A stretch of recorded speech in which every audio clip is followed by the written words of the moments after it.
How much human intervention is required to operate a robot? As long as a robot has electricity, it can operate day and night without human intervention and only really requires brief daily inspections. I like to think of the frequency of human intervention as the average time between touches. A touch being any time the operator needs to adjust, set up, inspect, or modify anything in the robotic work cell.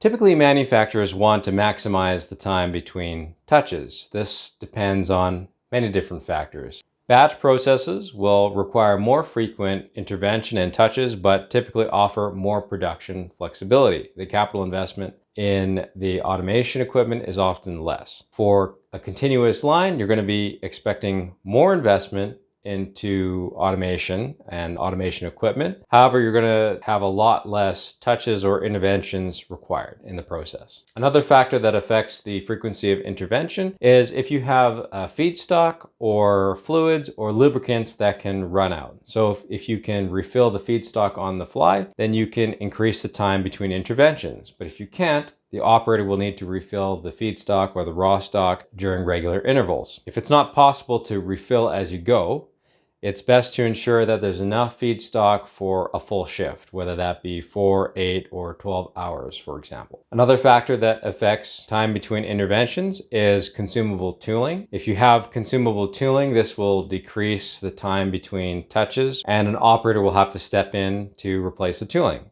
CNC machining, for example, has consumable tooling. We can increase the time between interventions by using redundant tooling. This means changing the tool out once the previous tool has failed without having an operator intervene. If tool wear can change the size or the quality of your part, that will also affect your time between interventions. An operator usually has to interrupt the line or the robotic work cell to make changes, and this can often be avoided by using automated tool measuring or tool inspection methods so that the robot work cell can keep running.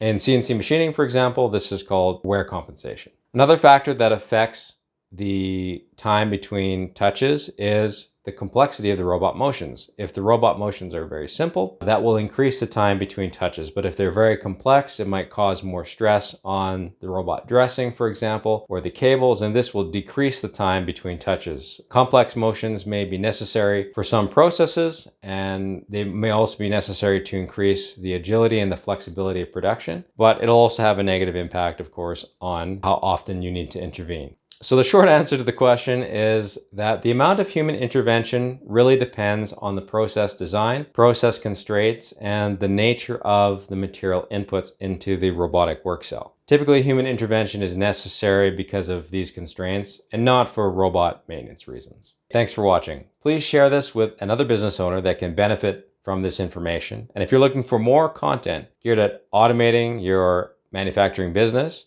check out the YouTube channel Stephen Bruce Wong and subscribe, or check out the other link below to our LinkedIn page. Thanks again, and I'll see you in the next Q&A.